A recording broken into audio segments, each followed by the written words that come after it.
Welcome to மாயா பஜார். இன்றைக்கு நாம் பார்க்கும் ரெசிபி முருங்கை கீரை பருப்பு கூட்டு.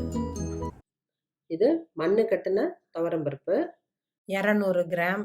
இதை நல்லா வாஷ் பண்ணிட்டு மண் சட்டியில் 6 கப் தண்ணி வச்சு போடுறேன். மண் சட்டியில் போட்டால் நமக்கு சத்துக்கள் முழுமையாக கிடைக்கும். டேஸ்ட்டு ரொம்ப அருமையாக இருக்கும். மஞ்சள் தூள் 1/4 டீஸ்பூன், விளக்கெண்ணெய் 1/4 டீஸ்பூன். விளக்கெண்ணெய் ஊற்றுறப்ப நமக்கு பருப்பு தண்ணி நல்லா திக்காக கிடைக்கும். அதே சமயம் சீக்கிரமும் பருப்பு வேகும். இது பொங்கிரும். அதனால் மீடியம் ஃப்ளேமில் குறைச்சி வச்சுக்கிட்டோம்னா அடிக்கடி கிளற வேண்டிய அவசியம் இல்லை. 20 நிமிஷத்தில் வெந்துடும். மூடி போட்டால் பொங்கிரும். லேசாக ஓப்பன் பண்ணி வச்சுருங்க. தண்ணி நல்லா திக்காக வந்திருக்கு. நல்ல எல்லோ கலராகவும் இருக்குது. பருப்பு நல்லா வெந்துருச்சு. இது மண்ணு கட்டின பருப்புங்கிறதுனால 1-2 தோல் இது இருக்கத்தான் செய்யும். ஆனால் சாதா பருப்போட இந்த பருப்பு இன்னும் டேஸ்ட்டு கூடுதலாக இருக்கும். இப்போ தண்ணியை இருத்துட்டு பருப்பை மத்தில் கடைஞ்சி எடுத்துக்குவோம். நமக்கு குக்கராட்ட ஓவர் குழவாக கிடைக்காது. ஆனால் இதில் சாம்பார் வைக்கிறப்ப தான் நமக்கு இந்த டேஸ்ட் நல்லாயிருக்கும். பருப்பு வாசம் நல்லாயிருக்கும்.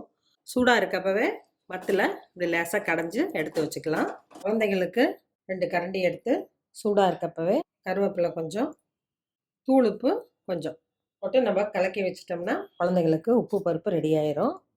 நெய் விட்டு சூடான சாதத்தில் கொடுத்தா சாப்பிட மறுக்கிற எந்த குழந்தையும் சாப்பிடும். பருப்பு முருங்கைக்கீரைக்கும் ரொம்ப பருப்பு போடக்கூடாது. இந்த கரண்டியில் 3 கரண்டி போட்டிருக்கேன். மீதி பருப்பை சாம்பார் வச்சுக்கலாம். பருப்பு தண்ணி கொஞ்சம் ஊற்றலாம். தண்ணி கொஞ்சம், சின்ன வெங்காயம் 10 2ஆக போட்டிருக்கேன், பூண்டு 4 கட் பண்ணி போட்டிருக்கேன், பச்சை மிளகாய் 2, தக்காளி 2 பழம், சாம்பார் தூள் 1/2 டீஸ்பூன், கருவேப்பிலை கொஞ்சம் கொஞ்சம் தண்ணியாட்டம் இருக்கட்டும்.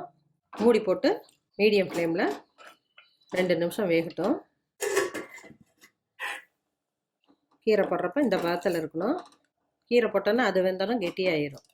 கீரையை 2 பிடி தான் போட்டிருக்கேன், நிறையா போடக்கூடாது. இளங்கீரையாக கழுவி வச்சுருக்கேன். இப்போ கொதி வருது, போட்டுடலாம். ஓப்பன்லேயே 1 நிமிஷம் வேகட்டும், இல்லாட்டி கீரை கருத்துரும். கரண்டி காம்புனால் லேசாக திருப்பி விட்டுறலாம். கீரையை போட்டுட்டு ரொம்ப கொதிக்கக்கூடாது. தேங்காய் துருவல் 2 டீஸ்பூன், தேவையான அளவு கல்லுப்பு. ஸ்டவ் ஆஃப் பண்ணிடலாம். இருப்பு கரண்டியில் 2 டீஸ்பூன் நல்லெண்ணெய் விட்டுருக்கேன்.